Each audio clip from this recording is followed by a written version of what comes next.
We are back in another Astra-worthy outfit, shorts, and a motivational t-shirt, and I refuse to brush my hair right now, so yeah. Sorry, I was crocheting earlier.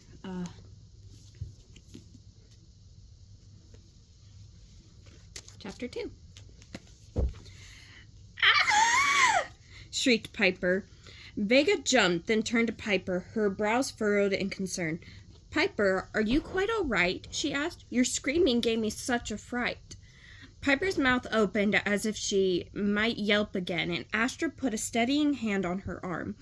Vega, who had just bumped into two girls on her way to class, shook her head in consternation. What the hell? Okay, that's a weird word. And headed down the hallway, glancing back over her shoulder worryingly at Piper. Piper turned to Astra and gave her a shaky smile. My sincerest star apologies, she said, but I can't stand the rhyming anymore.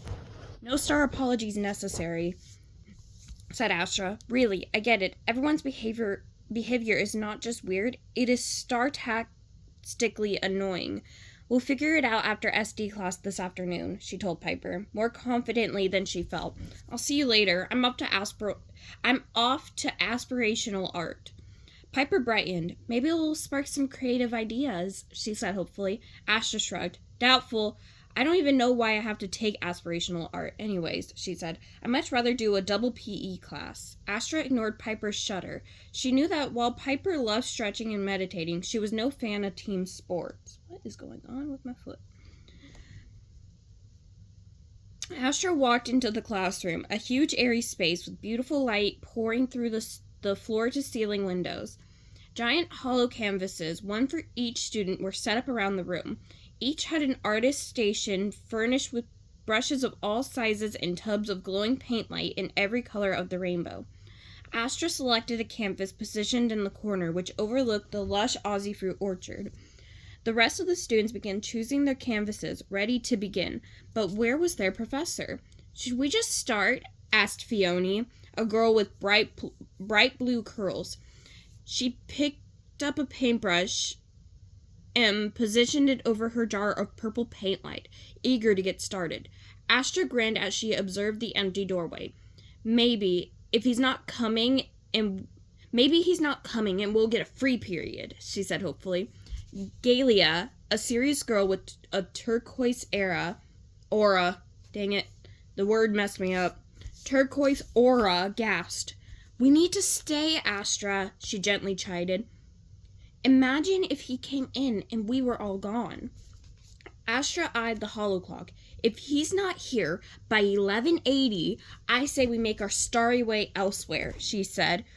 We could all go for a run, or play a game of poses, or take a nap, said a girl named Smila, who had a bright green buzz cut. The rest of the class laughed. Half the class stared at the hollow clock, and the other half stared at the door as the starmans ticked by. With 10 starsecs to go before 11:80, the door slid open with a bang, and Professor Finley Claxworth stood there, his tall frame filling the doorway. Astra sighed. Sorry I'm late, he said, his purple hair in even more disarray than usual, but I couldn't find my favorite pair of purple socks. You know how much I love to match. He indicated his purple and turquoise striped shirt. Did you find them? Asked Smila. Yes, to my great relief, he said with a grin as he lifted his pant leg to show everyone his violet socks. The door slid shut behind him as he stepped inside the classroom. I hope you girls are ready to let your creativity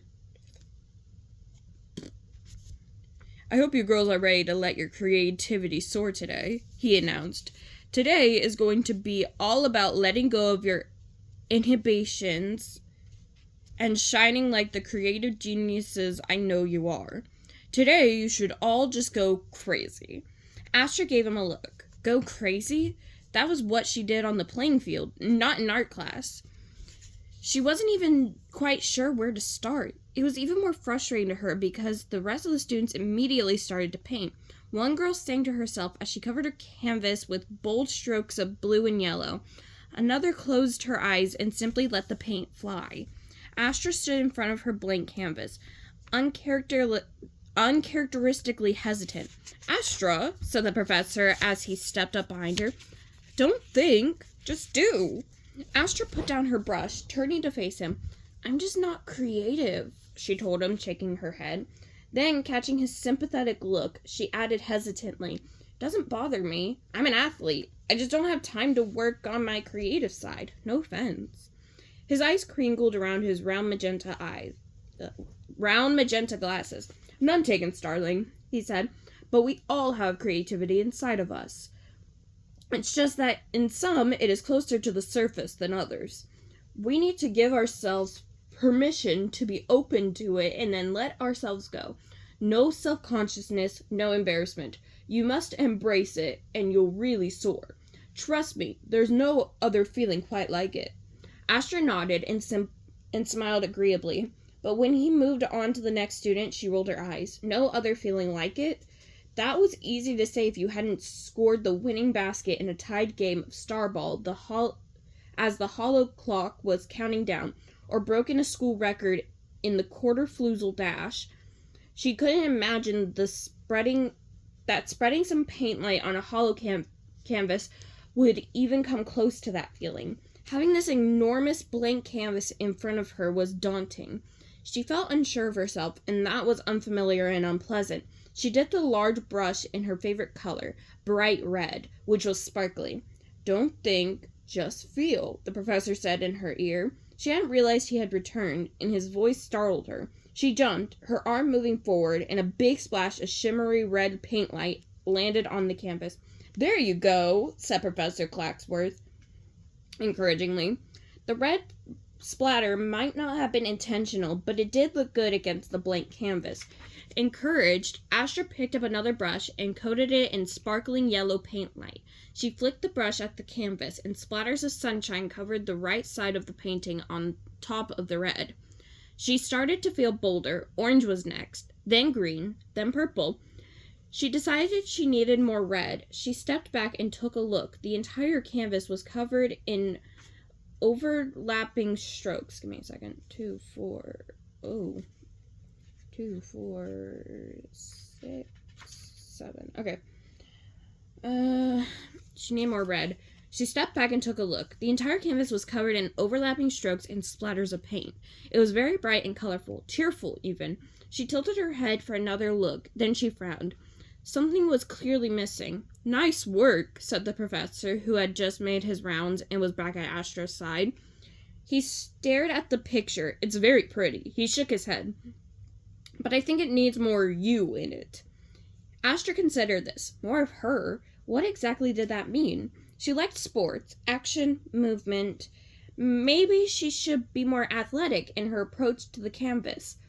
She dipped her brush in orange paint light. Then she jumped in the air, spun, and made a bold stroke on the canvas, layering on more color. That felt good. She did it again, this time with the green. Even better. Then she had an idea. Was it crazy or was it brilliant? She'd find out in a moment. She looked around. Her professor was deep in conversation with a girl named Ula, who had covered her canvas with huge flower shapes in purple and pink. The other students were concentrating on their paintings, so no one saw Astra walk to the other side of the room and pour a large container of white paint light over her head.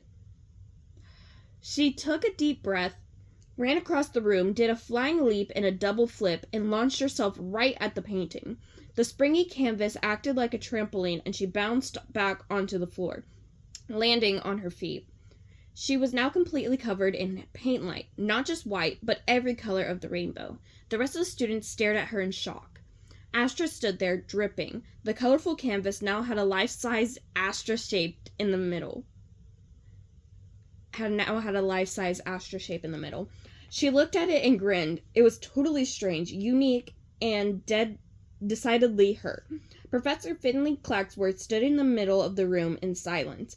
Astra stared at him. Had she taken things too far? "My heavens!" he finally exclaimed. "It's brilliant!" He turned to Astra. "What do you want to call it?" Athlete in motion," she suggested, wiping paint from her eyebrows. She felt happy, exhilarated even. Maybe there really was something to this creativity thing. Ula gave her a look. You do know that if you leave paint light on yourself for longer than 20 star minutes, it totally stains, right? Astra turned to her professor. Is that true? She asked him. It doesn't just disappear? He glanced down at his paint light splattered clothes, then at Astra. Oh, yes, he said. Isn't it great? It's the one substance on Starland that will permanently stain fabric if you leave it on long enough.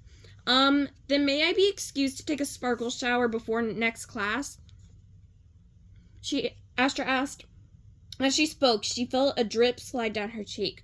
He looked surprised. Well, certainly, he said, but are you sure? I think you look great.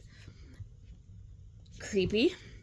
Astra passed by a hollow trophy case and stole a glance at her paint light splattered reflection as she walked down the hallway. She was drenched. Still, she gave a little skip, then glanced around quickly to make sure no one had seen it. Maybe aspirational art wasn't so bad after all. She was rounding the corner, heading toward the front door, when she heard Lady Stella's voice. She wasn't quite sure why, but she found herself ducking back into the shadows and pausing to listen. Astra, what are you doing? She thought. Spying on the headmistress? What is wrong with you? She peered around the corner. A woman wearing a dark cloak, the hood pulled over her head, was speaking earnestly with Lady Stella. Astra holotexted Piper. Astra, hey, I'm out of class and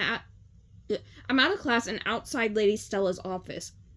She's here. Do you think I should ask her if she's noticed what's been going on with everyone? She pressed send. The immediate response, holotext failure. Thank you, Mumble, for coming by. I'm glad that you called the energy Mumble to my attention. Astra's head jerked up. Had one of the women said the word shortage? But then again, it could have been sport edge, or possibly even report ledge. She wasn't exactly sure. She strained to hear more, but the voices drifted into gibberish. Then she suddenly realized there were footfalls heading her way. She stepped forward and, most unfortunately, bumped right into the hooded woman. Some spy she was. Star apologies, said Astra, noticing that the woman's soft plum cloak was now streaked with white, purple, and red paint light. But you want to wash that off in the next 20 star minutes, or it'll be stained forever. The woman stepped back when she saw Astra and gathered her hood more tightly around her face, but not before Astra caught a glimpse of her delicate, pointed chin and deep lavender eyes. She looked so familiar. Did Astra know her from somewhere? Perhaps she was an actress on Holovision. Star salutations, the woman said softly, and hurried down the hallway. Astra stared after her retreating back. Something about that woman seemed so familiar. But it wasn't coming to her. She looked up. Lady Stella was standing in the doorway, watching her. Star greetings, Astra, she said with a smile. Looks like you had a good time in aspirational art class. I did, said Astra. It was totally star-prizing, but I really did. It's about time, Lady Stella remarked. Astra shifted in her shiny red boots, feeling a bit uncomfortable that the headmistress knew that she had been struggling with the class. Was Lady Stella keeping tabs on her? Maybe as a star darling she should have expected it, but it was still disconcerting. Who was that? Astra asked the headmistress, pointing to the hooded woman who was by then a small figure at the end of the long star marble hallway. Oh, just someone interviewing for a position, said Lady Stella vaguely. Oh my god, what is going on with my legs? Damn, this is why I wear blankets. Damn. But she seems so familiar, Astra said. So how have you been, Astra? Lady Stella interrupted. Her piercing eyes, a kaleidoscope of colors, seemed to be staring right into her. Astra looked away. Okay, she replied. Should she bring up her concerns about the other star darlings? She desperately wanted to. But without Piper's input, she didn't feel like she should do it. So she changed the subject herself. So, what's going on with Ophelia? She asked. I heard she left Starling Academy, kind of abruptly. Yes, she did, said someone behind them. Lady Stella and Astra both spun around. Lady Cordial stood in the middle of the hallway, her purple hair escaping from her bun, and her cheeks flushed in an unbecoming shade of violet. She caught her breath and continued. We received some good news from the orphanage where Ophelia was from. They found a family who wanted to adopt her, and she needed to return immediately to start the proceedings. Lady Stella nodded. Such wonderful news, she said. So Cassie had been wrong. Ophelia was an orphan. Well, that's great, said Astra. I'm really happy for her. She thought for a moment. Maybe we could all send her a holo card. Does she still have her stars app? Lady Cordial shook her head.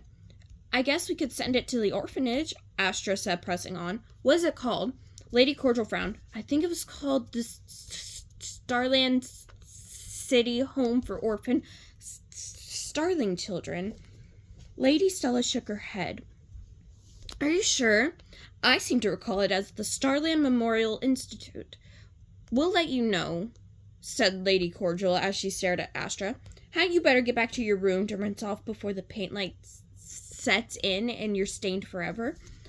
Astra looked down. Oh, that's right, she said with a quick farewell to the two faculty members. She hurried down the hall into her dorm. She glanced at her stars app and quickened her pace. She liked her aura red, not rainbow. Thank you very much. Chapter 3. Okay, I will see you guys later.